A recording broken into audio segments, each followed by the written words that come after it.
बापांको होइथिला cancer. घरर आर्थिक परिस्थिति थिला खराब, तथापि मानिले निहार। द्वितीय प्रयास रे हेले आईएएस। किछि कहानी हृदय जिणी जाए, मनरे साहस भरी दिए आ प्रेरणा भी दिए।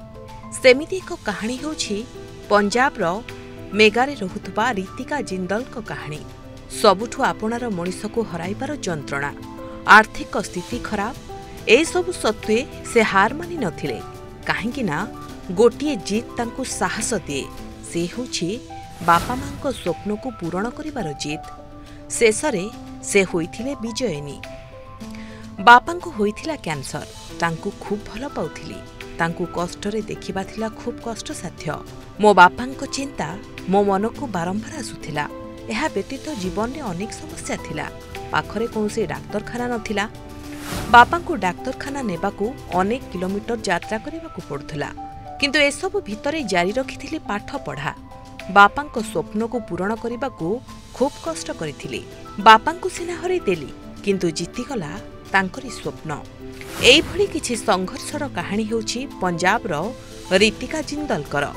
आरंभरू रीतिका पाठपढ़ारे खूब भल थिले। से द्वादश श्रेणी रे बहुत भल मार्क रखिथिले। एहापरे रीतिका दिल्लीर श्रीराम कॉलेज ऑफ कॉमर्स रे एडमिशन नेथिले, जेउठारे से 3rd डिविजन सह स्नातक हासिल कले। तांकर आईएएस सेवाकू इच्छा थिला। पिला दिनरू तांकर किछि बड़ करिवार स्वप्न थिला। आ बापा मांकर स्वप्न थिला से आईएएस हुअन्तु। तेणु स्नातक परे से यूपीएससी पय प्रस्तुति आरंभ कले। स्नातक समाप्त करिबा परे प्रथम अटेम्प्ट देइथिले, जेउथरे रीतिका प्रिलिम्स क्लियर करी मेन्स रे कटि जाइथिले।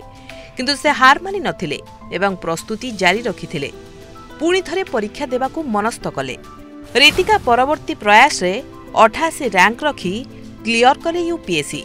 सेतेबेले तांकू मात्र 22 वर्ष होइथिला। एसबु नथिला सहज। जेतेबेले रीतिका यूपीएससी परीक्षा पय प्रस्तुत हेउथिले, सेतेबेले से जानिबाकू पाइले जे तांको बापांकू कैंसर। जेउ खबर शुणी पूरा परिवार भांगी पड़िथिला। बापांकू बहुत भल पाउथुबा झियर पाद तळू जेमिति माटी खसी जाइथिला। एहा पूर्वरु तांको बापांकर मुख कर्कट होइथिला, जहा कोनोसी प्रकारे भल होई जाइथिला। किंतु किछि समय परे से फुसफुस कर्कट रोगरे आक्रांत हेले। एही परिस्थिति रे रीतिकांको पई परीक्षा पई प्रस्तुत हबा सहज नथिला। एक साक्षात्कार रीतिका कहिथिले, तांको घर एक छोट सहर रे, जेउठारे संबळ एवं भित्तिभूमि अभाव थिला। एही कारणरू तांको बापांकू लुधियाना को चिकित्सा पाई नेबाकू पड़िथिला। तेबे यूपीएससी क्रैक परे ट्रेनिंग नेउथिले, सेतेबेले बापा मांकर मृत्यु होइथिला। बापांक मृत्युर 2 मास मध्यरे मां मध्य कर्कट रोगरे मृत्युवरण करिथिले। दुख तो थिला, किंतु समाजर सेवा करिबाकू मन बळाई निजकू संभाळी नेइथिले रीतिका। ब्यूरो रिपोर्ट, प्रमेय न्यूज 7 डिजिटल।